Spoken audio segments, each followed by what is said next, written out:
दोस्तों चलिए आज की वीडियो शुरू करते हैं।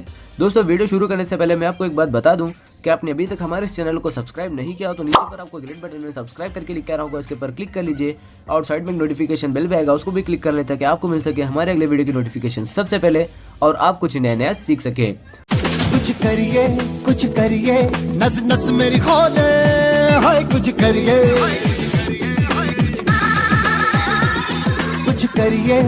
करिए बस बस बड़ा बोले, अब कुछ करिए। ओ कोई तो चल सिद्ध फड़िए, तू बेतरिए या मरिए, हाय कोई तो चल सिद्ध फड़िए, तू बेतरिए या मरिए।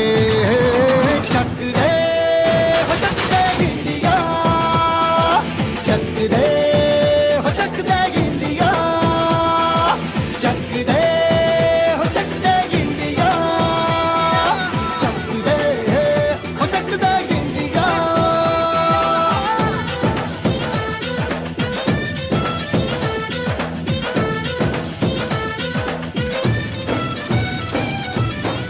लड़ती पतंगों में, भिड़ती उमंगों में। नमस्कार विद्यार्थीओ, गया लेक्चर में आपणे C3 C4 पथ लीधो। C4 पथनी आखी चर्चा करी अने बेयनी तुलना करी। हवे अत्यारनो आपणो जे टॉपिक छे प्रकाश श्वसन।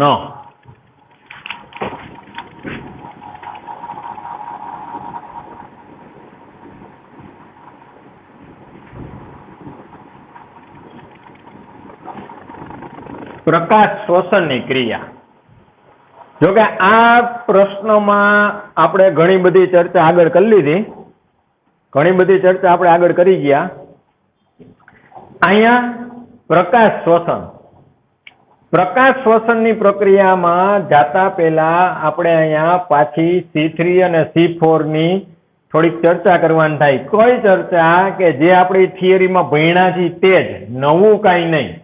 एमां जे आवी गयुं छे एनी ज वात करवानी छे, जे टेक्स्ट में आप्युं छे आपणे के भाई C3 पथ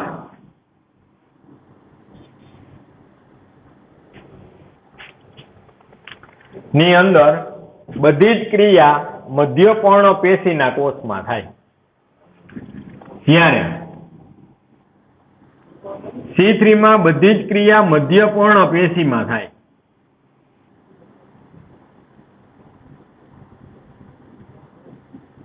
C4 में बे अलग अलग जग्याए प्रक्रिया थाय। C4 मध्य पर्ण पेशी अने पुलकंचुक ना कोषो। आ बे रचना अलग, बेयमां अलग अलग प्रक्रिया थाय। C3 में मध्यपर्ण में प्रक्रिया थी गई, ज्यारे C4 नी अंदर पुलकंचुकना कोषमां C3 पथ आवी जाय।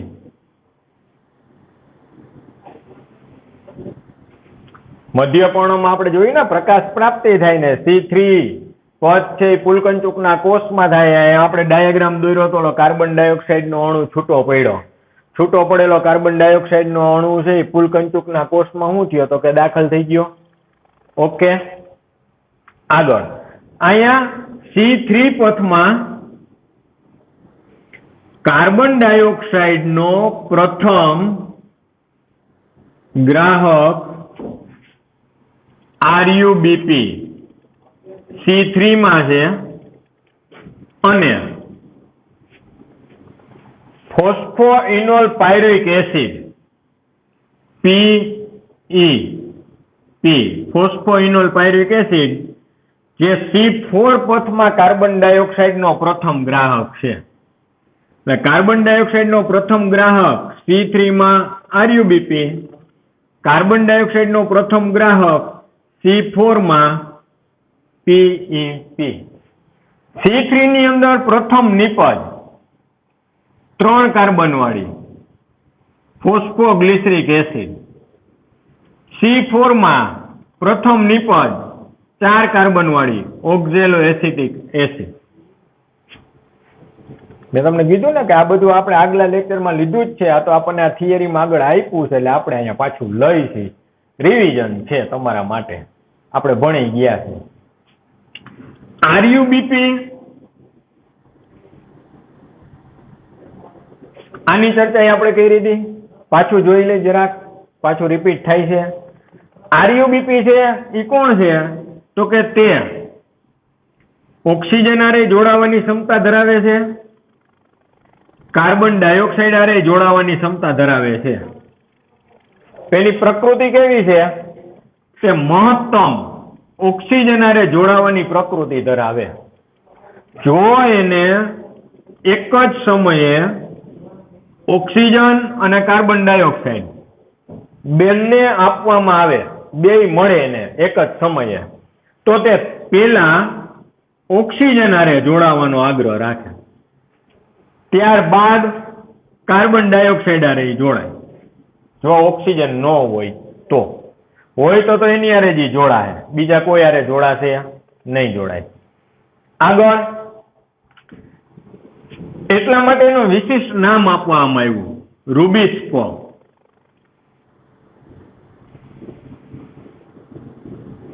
રૂબિસ્કો શું કામ એને?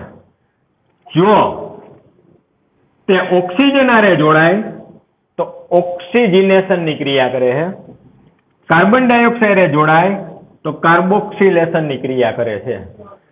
પ્રકૃતિમાં, વાતાવરણમાં તે વિપુલ માત્રામાં આવેલો છે.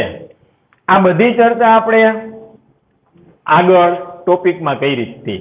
હવે વાત આવે છોકરાઓ પ્રકાશ શ્વસનની થિયરીનો. તો અહીંયા આપણને અત્યારે જે પ્રકાશ શ્વસનની થિયરી આપી છે એ થિયરી માત્ર ને માત્ર શાબ્દિક સ્વરૂપમાં દીધી છે. ઘણી બધી એમાંથી વચ્ચેથી માહિતી કટ થઈ ગઈ છે. એ તો જ્યારે તમે થિયરી ટેક્સ્ટમાં જોશો એટલે તમને આઈડિયા આવી જ જાહે. પણ આખી થિયરીનો એક આખો ડાયાગ્રામ છે જે અત્યારે આપણે અહીંયા બોર્ડ ઉપર લઈ છીએ. તમારી બુકમાં એ ડાયાગ્રામ છે નહીં, પણ એ ડાયાગ્રામ ઉપરથી આપણે ભણશું ને એની ઉપરથી થિયરી આપણે તૈયાર કરશું. આપણે કાઢી નાખી અને ડાયાગ્રામ બાજુ આગળ વધી.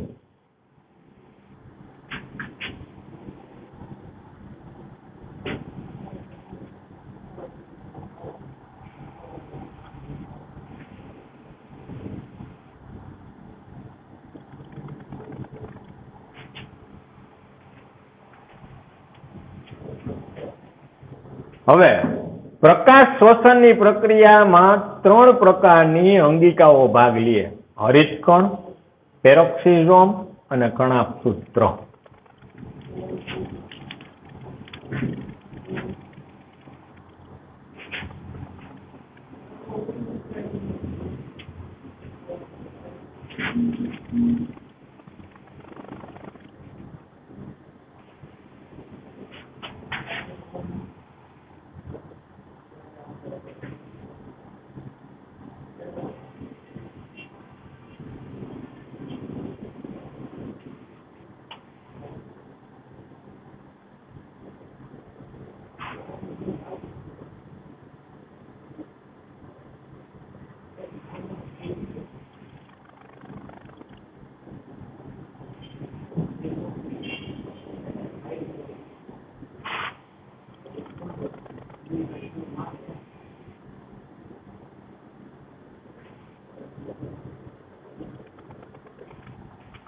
માની લ્યો કે આ હરિતકણ નામની અંગિકા છે.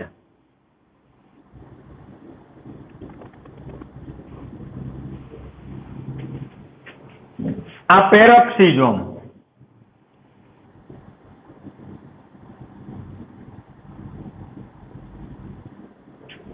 અને આ કણાભસૂત્ર.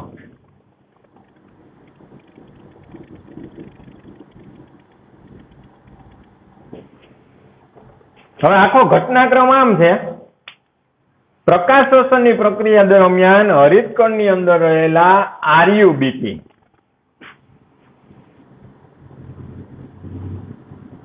કે જેની અંદર કાર્બનની સંખ્યા 5 છે, વાતાવરણમાં રહેલો કાર્બન ડાયોક્સાઇડ આ આરયુબીપી હારે પ્રક્રિયામાં જોઈન્ટ થાય. જેવો આરયુબીપી આરે જોઈન્ટ થાય એટલે આરયુબીપી ના 5 કાર્બન ને 1 કાર્બન ડાયોક્સાઇડ નો ટોટલ કાર્બન થયા ભેગા 6. તેમાંથી 2 અણુનું છોકરાઓ નિર્માણ થાય. એક અણુ બને 2 કાર્બન વાળો, એક અણુ બને 3 કાર્બન વાળો. 2 કાર્બન વાળા અણુનું નામ છે ફોસ્ફોગ્લાયકોલેટ. ફોસ્ફોગ્લાયકોલેટ કે જેની અંદર કાર્બનની સંખ્યા 2 છે અને એક અણુ બને છે છોકરાઓ 3 કાર્બન વાળો ફોસ્ફોગ્લિસરિક એસિડ. આ ફોસ્ફોગ્લિસરિક એસિડ સીધો અહીંથી કેલ્વિન ચક્રમાં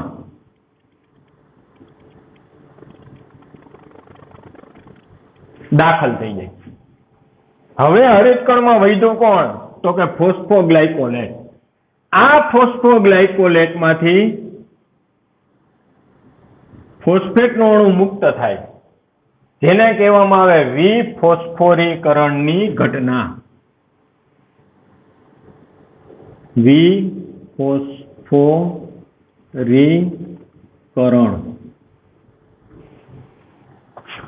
ફોસ્ફોગ્લાયકોલેટમાંથી ફોસ્ફેટ નીકળી ગયો તો ખાલી વૈધો કોણ? તો કે ગ્લાયકોલેટ.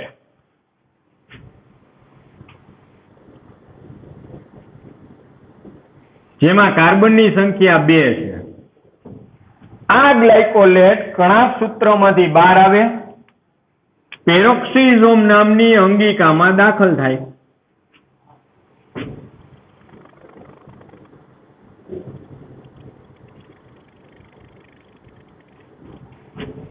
આ ગ્લાયકોલેટનું ઓક્સિડેશન થાય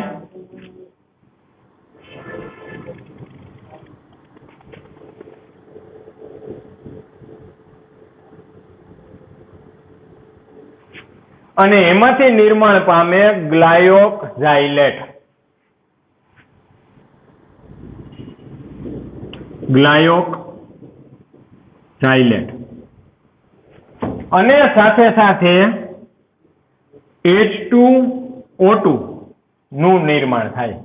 હવે આના વિશે તમને ખબર જ છે, યાદ કરો, પાણીનું પ્રકાશની હાજરીમાં વિયોજન 4OH- એમાંથી આપણે બનાવ્યા હતા 2H2O2. ત્યાં 2 અણુ હતા, અહીંયા કેટલા છે? 1 છે. આનું રૂપાંતર થાય, આમાંથી બને H2O વત્તા O2. આ ઓક્સિજન વનસ્પતિ વાતાવરણમાં ત્યાગ કરે, બાષ્પ સ્વરૂપે નિકાલ થાય. તો હવે આપણી પાસે અહીંયા રચના કેટલી વધી? એક જ, 2 કાર્બન વાળી ગ્લાયોક્ઝાઇલેટ. આ ગ્લાયોક્ઝાઇલેટમાંથી ગ્લાયસિન નું નિર્માણ થાય. ગ્લાયસિન, જેમાં કાર્બનની સંખ્યા 2.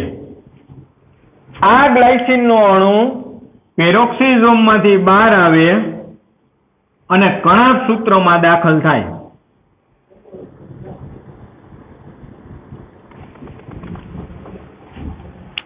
અત્યારે છોકરાઓ અહીંયા ગ્લાયસિન નો 1 અણુ છે. જ્યારે અહીંયા ગ્લાયસિન ના આવા 2 અણુ ભેગા થાય, કેટલા? 2. ત્યારે કાર્બન કેટલા બને? 4. ફરીથી, એક ગ્લાયસિનમાં 2 કાર્બન, તો 2 ગ્લાયસિન ના અણુ હોય તો કાર્બન કેટલા થાય? 4.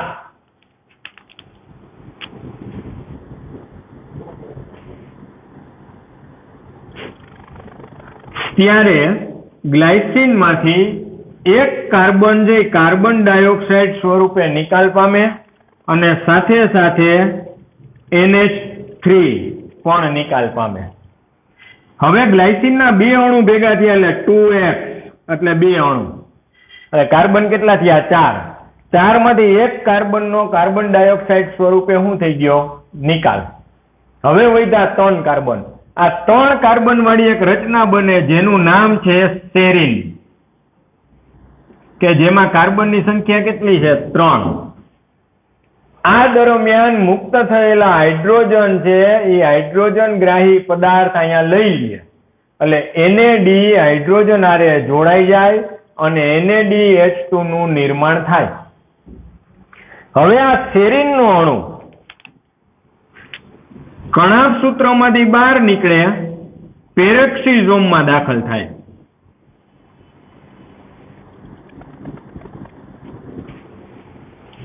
ન્યા તે હાઇડ્રોક્સી પાયરુવેટમાં રૂપાંતર થાય.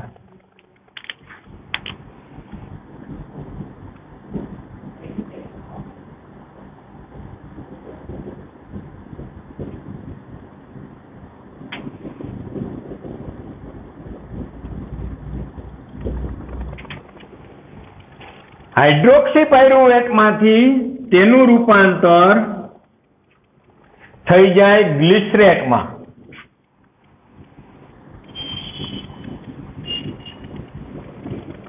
તે દરમિયાન અહીંયા પાછો એક NADH2 ના અણુનું શું થાય? નિર્માણ થાય. ગ્લિસરેટ પેરોક્સિસોમમાંથી બહાર નીકળે અને પહોંચે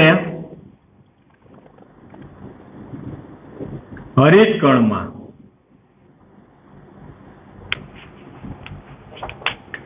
આ ગ્લિસરેટ જ્યારે હરિતકણે પહોંચે તે દરમિયાન કાર્બન જોઈ લ્યો તો સેરીનમાં 3, તો હાઇડ્રોક્સી પાયરુવેટમાં કેટલા હોય? 3. તો ગ્લિસરેટમાં કેટલા હોય? 3. એ જ ગ્લિસરેટ બહાર નીકળો કણાભ સૂત્રમાં ગયો એમાંય કેટલા હોય? 3. આ ગ્લિસરેટમાંથી ફોસ્ફોગ્લિસરિક એસિડનો અણુ પાછો બને.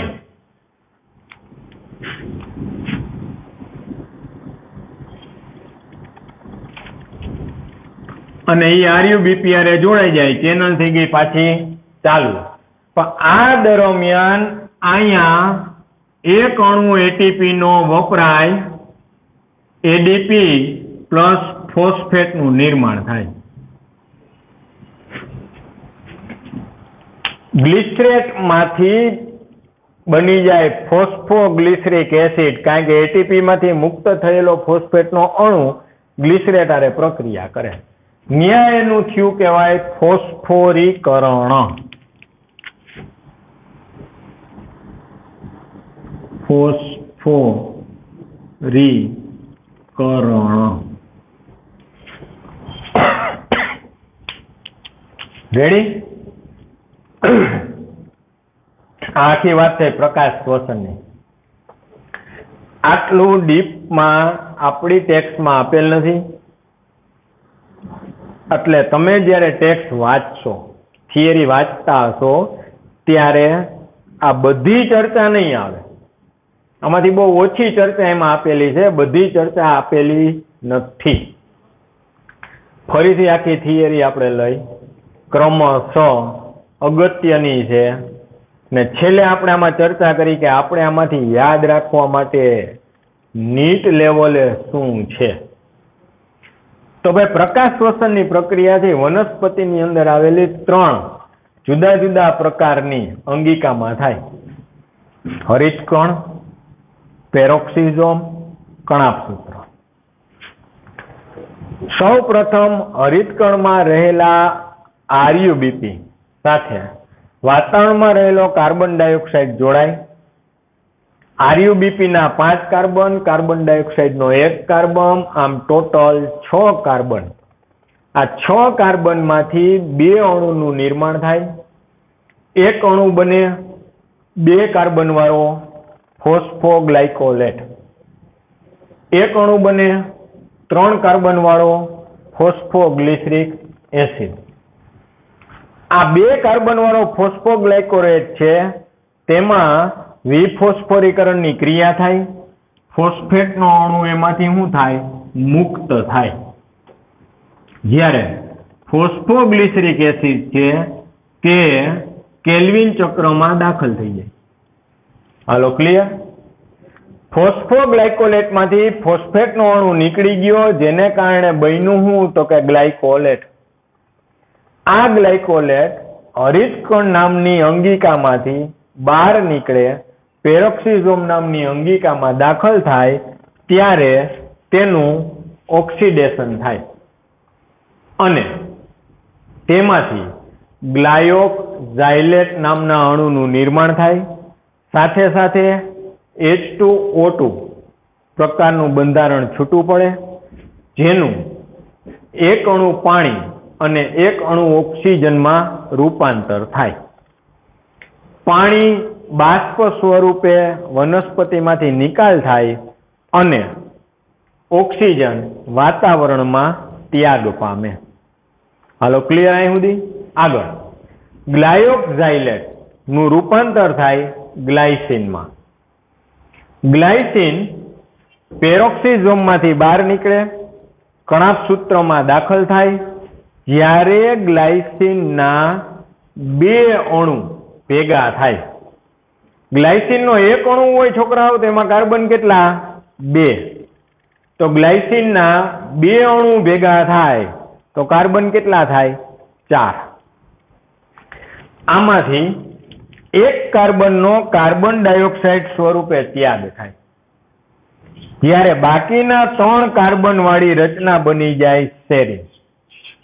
આ દરમિયાન કણાભસૂત્રમાં NADH2 નું પણ નિર્માણ થાય. પ્રક્રિયા દરમિયાન સેરીનનો અણુ કણાભસૂત્રમાંથી બહાર આવે, પેરોક્સિસોમ નામની અંગિકામાં દાખલ થાય, ત્યારે તેનું રૂપાંતર હાઇડ્રોક્સી પાયરુવેટમાં થાય.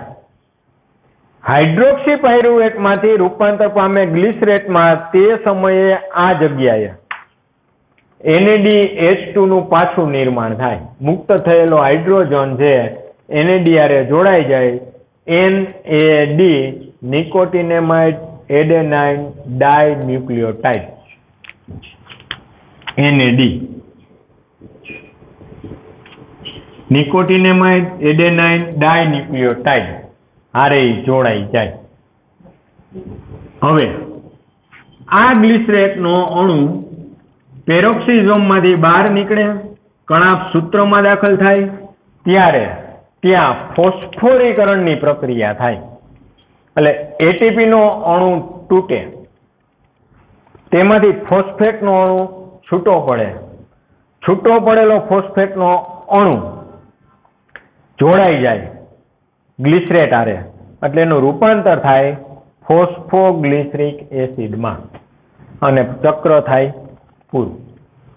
તમને કીધું તે પ્રમાણે ટેક્સ્ટમાં જ્યારે તમે વાંચશો ત્યારે આટલું ડીપમાં આપેલું નથી.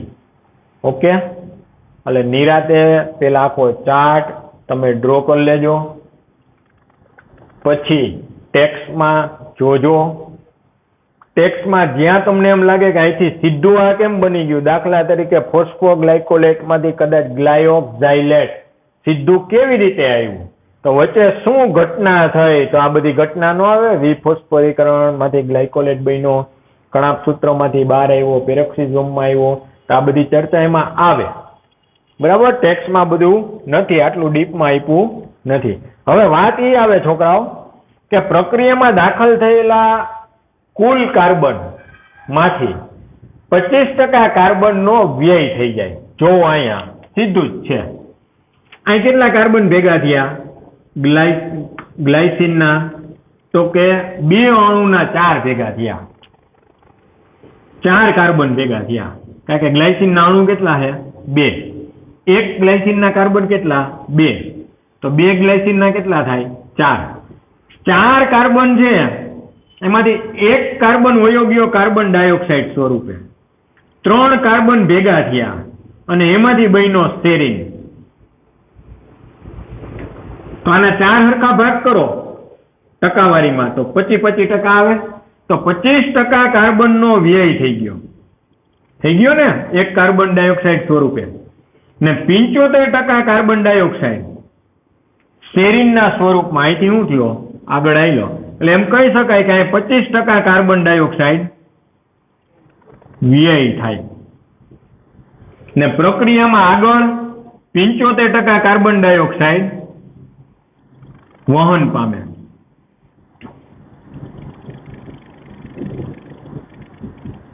કયા સ્વરૂપે? તો કે સેરીન સ્વરૂપે. હિસાબ ચોખ્ખો જ છે. 3 ને 1 4. ક્લિયર? હવે આગળ અસર કરતા જુદા જુદા પરિબળો, તો એના માટે તમે આ ડ્રો કરી લેજો, પછી આપણે આગળ વધીએ.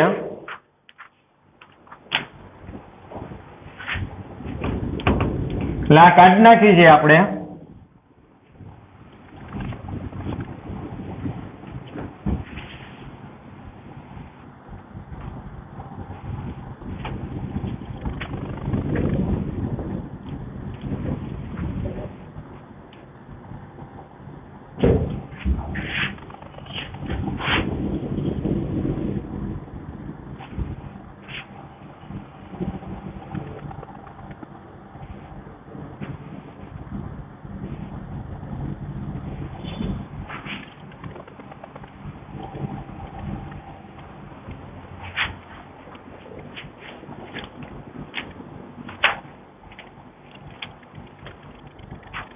હવે છોકરાઓ ટેક્સ્ટની અંદર એક આ મોટો તફાવત આપ્યો કે ભાઈ C3 અને C4 વનસ્પતિ વચ્ચેના તફાવત માટેનું કોષ્ટક આપ્યું છે. એની અંદર ઘણા બધા મુદ્દા દીધા છે. આપણે એક એક મુદ્દાની ચર્ચા કરતા જાય કે આ રીતના લખ્યું છે ભાઈ વિશેષતાઓ. તમારા લોકો પાસે ટેક્સ્ટ હશે જ. C3 અને C4 નો તફાવત તો પેલા આપી છે એ લોકોએ વિશેષતાઓ.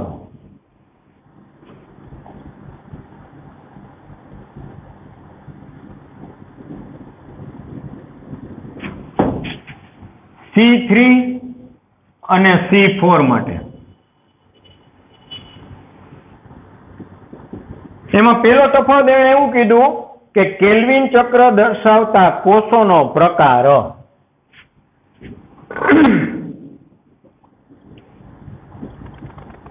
કેલ્વિન ચક્ર દર્શાવતા કોષોનો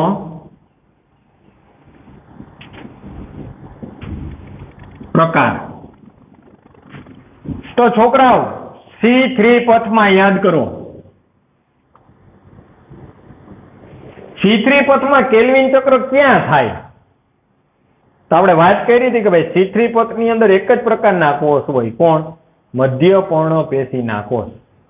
જ્યારે C4 માં કેલ્વિન ચક્ર ક્યાં થાય? તો નીચે આવેલો કોષ ઈ કયો? તો કે ફૂલકંચુકનો કોષ. મધ્ય પર્ણપેશી અહીંયા ફૂલકંચુક ના કોષો. બીજી મુદ્દો આપ્યો છે કે પ્રારંભિક કાર્બોક્સિલેશન પ્રક્રિયા થતી હોય તેવા કોષોનો પ્રકાર. તો ભાઈ કાર્બોક્સિલેશનની પ્રક્રિયા પ્રથમ કયા કોષમાં થાય?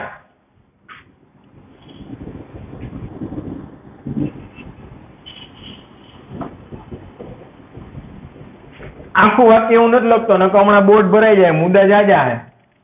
કાર્બોક્સિલેશનની પ્રક્રિયા પ્રથમ ક્યાં થાય? એટલે કાર્બન પેલા કયા કોષમાં દાખલ થાય?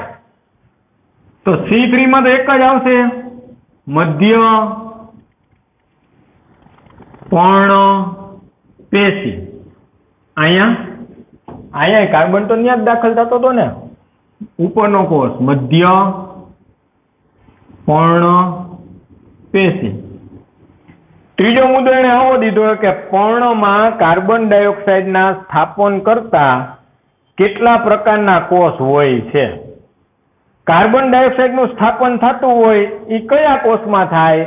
તો કે એની અંદર પણ બે એક જ આવે, CO2 નું સ્થાપન કરતા કોષો. તો આમાંય મધ્ય પર્ણપેશીના કોષ. અહીંયા પણ ઈ જ આવશે, મધ્ય પર્ણપેશી. હવે કોઈ C4 માં એવું ન કહેતા કે સાહેબ કાર્બન ડાયોક્સાઇડનું સ્થાપન ફૂલકંચુકમાં થાય નીચે. ખોટી વાત છે. આના આગળના લેક્ચરમાં હજી એકવાર જોઈ લેજો. કાર્બન ડાયોક્સાઇડનું સ્થાપન નીચેના કોષમાં નથી થતું, ત્યાં તો કાર્બન ડાયોક્સાઇડ છૂટો પડે છે, યાદ કરો, ઓક્ઝેલો એસિટિક એસિડમાંથી મેલિક એસિડ બન્યો અથવા તો એસ્પાર્ટિક એસિડ બન્યો. એ મધ્યપર્ણ પેશીના કોષમાંથી ફૂલકંચુકના કોષમાં આવ્યો ને ત્યારે એનું શું થયું? વિભાજન થયું. એમાંથી 2 અણુ બન્યા. એક અણુ બન્યો કાર્બન ડાયોક્સાઇડનો 1 કાર્બન વાળો, એક અણુ બન્યો 3 કાર્બન વાળો પાયરુવિક એસિડનો. આવી ગયું યાદ? એટલે 2 જગ્યાએ સ્થાપન તો અહીંયા જ થાય, મધ્યપર્ણ પેશીમાં જ. એટલે જ આ તફાવત આપણે બોર્ડ ઉપર લીધો. એના પછી કાર્બન ડાયોક્સાઇડનો પ્રથમ ગ્રાહક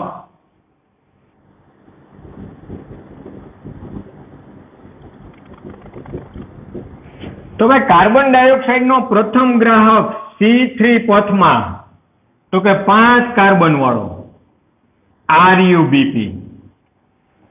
C4 પથમાં 3 કાર્બન વાળો ફોસ્ફોઇનોલ પાયરુવિક એસિડ.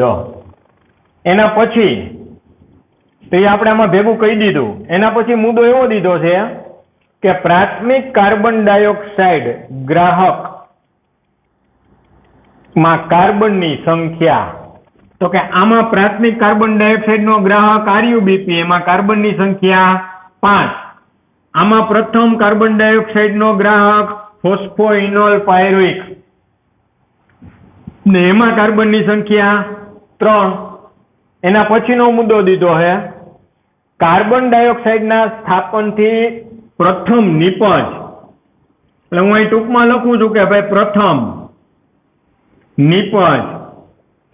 તો છોકરાઓ C3 માં પ્રથમ નિપજ ફોસ્ફોગ્લિસરિક એસિડ. કેટલા કાર્બન વાળી? 3. C4 માં પ્રથમ નિપજ ઓક્ઝેલો એસિટિક એસિડ. કેટલા કાર્બન વાળી? 4. એના પછી આપ્યું છે તેમાં એ કહી દીધું, લ્યો કાર્બન ડાયોક્સાઇડના સ્થાપનની પ્રાથમિક નિપજમાં કેટલા કાર્બન હોય? તો કાર્બન ડાયોક્સાઇડના સ્થાપનની પ્રાથમિક નિપજનું નામ ફોસ્ફોગ્લિસરિક એસિડ, કાર્બન 3. C4 માં ઓક્ઝેલો એસિટિક એસિડ, કાર્બન 4. પછી વનસ્પતિમાં રૂબિસ્કો હોય જ. વનસ્પતિમાં રૂબિસ્કો હોય જ. તો ભાઈ C3 માં હોય? તો કે હા, કારણ કે મધ્યપર્ણ પેશીમાં જ કાર્બન ડાયોક્સાઇડ આવે છે. પેલો જોડાય છે જ RuBp, તો એમાં હોય જ છે. C4 માં? તો કે એમાંય હા હો. તમે એમ કહેશો ઈ કેમ સાહેબ, એમાં કેમ હા? તો ભાઈ પ્રથમ ગ્રાહક ફોસ્ફોઇનોલ પાયરુવિક એસિડ મધ્યપર્ણમાં હોય. પછી ઓલો મેલિક એસિડ અથવા તો એસ્પાર્ટિક એસિડ માંથી છૂટો પડેલો કાર્બન અહીંયા વચમાં ફૂલકંચુકમાં આવેલા C3 માં દાખલ થાય તો ન્યાય રૂબિસ્કો હોય જ. એટલે બેયમાં આ જ આવે. એના પછી શું વનસ્પતિમાં ફોસ્ફોઇનોલ પાયરુવિક એસિડ હોય જ?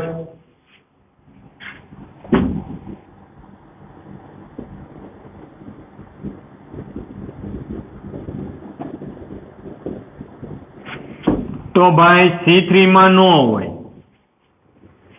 કારણ કે એમાં ડબલ પ્રક્રિયા થતી નથી. આમાં તો હોય જ. આ લખ્યું તો કે હા. રેડી? આગળ તીવ્ર પ્રકાશની સ્થિતિમાં કાર્બન ડાયોક્સાઇડના સ્થાપનનો દર. તીવ્ર પ્રકાશ હોય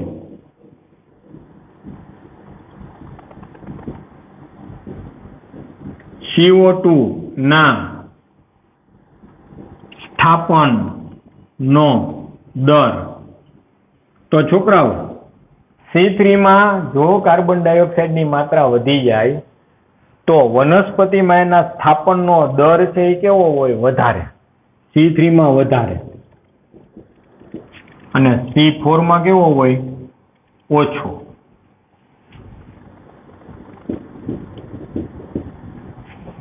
એના પછીનો મુદ્દો આપ્યો છે, શું પ્રકાશની ઓછી તીવ્રતામાં પ્રકાશ સંશ્લેષણ થાય? ઓછી તીવ્રતા હોય તો પ્રકાશ સંશ્લેષણ થાય ઓછી માત્રામાં થાય તો ખરા જ, વધુ ન થાય, કારણ કે પ્રકાશ જ ઓછો છે. જો મુદ્દો શું દીધો છે?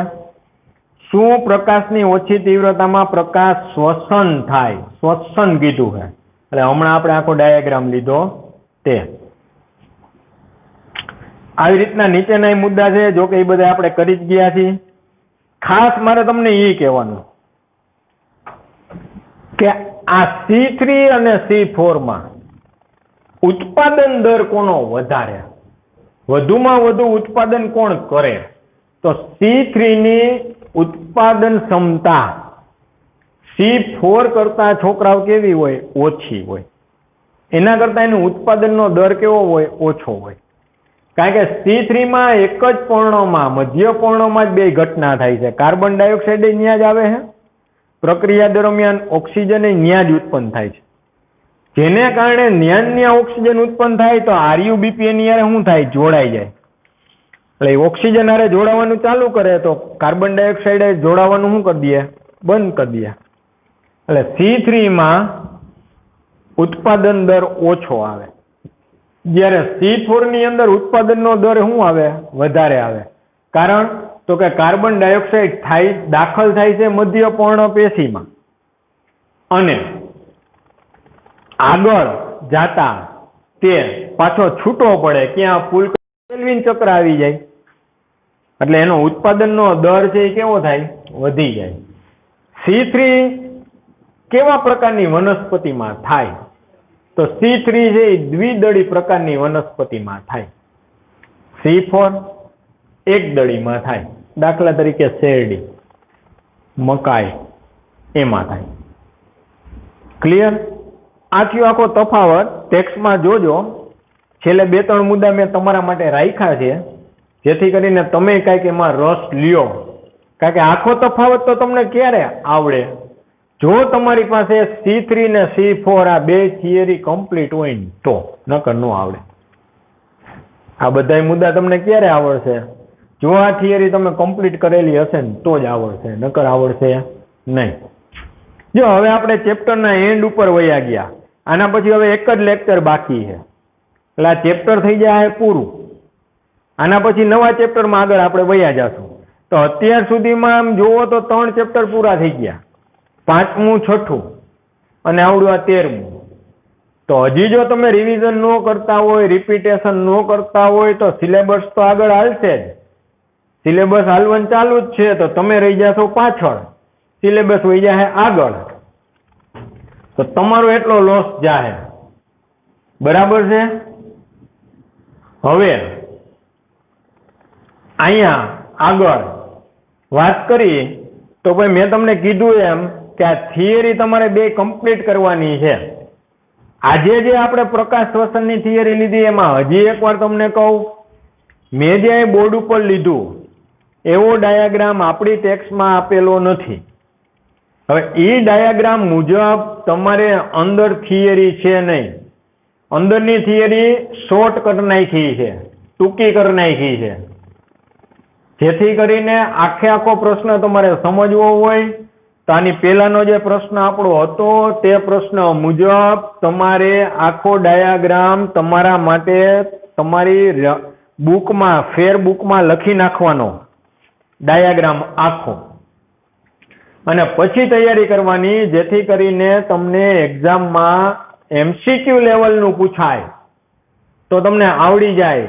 તમને ખાલી ટેક્સ્ટ લેવલનો પ્રશ્ન પૂછે, બોર્ડમાં થિયરી પૂછશે કે હાલો ભાઈ પ્રકાશ શ્વસન સમજાવો, તો ટેક્સ્ટમાં છે એ મુજબ તમે લખવાના જ છો.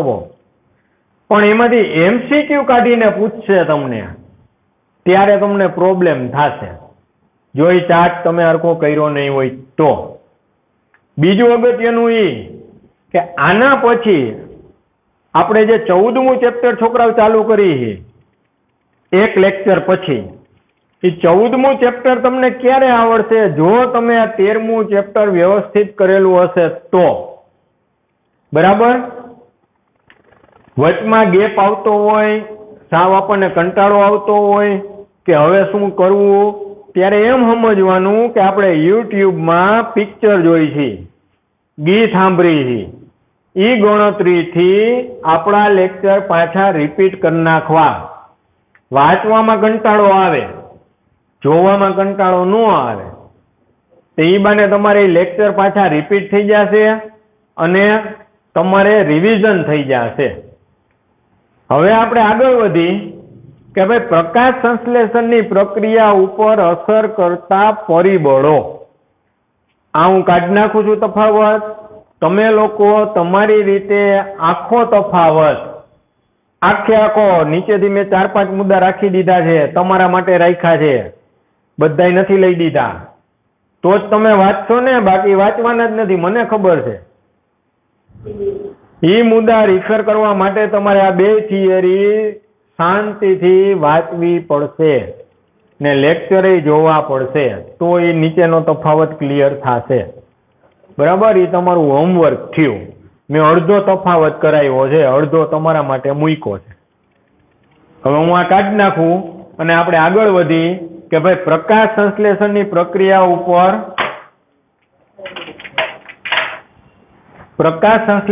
પ્રક્રિયા ઉપર અસર કરતા પરિબળ.